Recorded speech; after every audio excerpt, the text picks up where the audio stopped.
जय गुरुदेव। एक बहुत पुराने गुरु भाई गोरखपुर के रहने वाले श्री रघुनाथ प्रसाद श्रीवास्तव जी, उन्हीं का सुनाया हुआ एक और संस्मरण। उन्होंने बतलाया कि ये बात है बिहार दौरे के समय की, जब मैं भी परम पूज्य स्वामी जी महाराज के साथ मोटरसाइकिल पर चल रहा था। मोटरसाइकिल चला रहे थे गुरु भाई सीएम सिंह जी। तो गाय घाट से चलकर स्वामी जी महाराज रास्ते में एक जगह दुकान से 2-3 तरह के सत्तू खरीदवाए और बोले कि यहाँ का बिहार का सत्तू बड़ा बढ़िया होता है, पेट साफ रखता है। तो दुकानदार ने सत्तू के साथ ही नमक और चटनी भी दी थी, जो कि मेरे हाथ में थी। तो रास्ते में एक जगह पेट्रोल पंप पर स्वामी जी महाराज की गाड़ी रुकी पेट्रोल भरवाने के लिए। तो हम लोगों ने भी पेट्रोल भरवाया। तो जब पेट्रोल भरवाया तो नमक और चटनी का जो दोना था मैंने वहां पेट्रोल पंप पर रखा। तो जब स्वामी जी महाराज की गाड़ी पेट्रोल भरवा कर निकल गई तो मैं भी अपनी मोटरसाइकिल पर बैठा और रवाना हो गया, और नमक चटनी का जो दोना था वो पेट्रोल पंप पर ही भूल गया।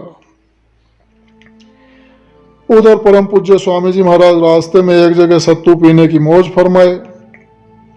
एम्बेसडर गाड़ी थी, ड्राइवर थे राम नारायण तिवारी। तो गाड़ी रुकवाकर स्वामी जी महाराज सत्तू डिग्गी में से निकलवाए और नमक मांगने लगे। तो ड्राइवर राम नारायण तिवारी जी ने कहा कि वो तो रघुनाथ के पास है और वे आ ही रहे होंगे मेरे लिए। तो तब तक किसी प्रेमी ने कहा कि यहाँ पास के गांव से नमक मांग कर लाते हैं, तब तक स्वामी जी आप सत्तू खाइए। तो सुनने पर स्वामी जी महाराज ने कहा कि लाओ, अब बिना नमक के ही सत्तू चलेगा, किसी गांव से नमक लाने की कोई जरूरत नहीं है। और इतने में ही मैं मोटरसाइकिल से वहां पहुंच गया। वहां पहुंचा तो स्वामी जी महाराज ने मुझसे नमक मांगा।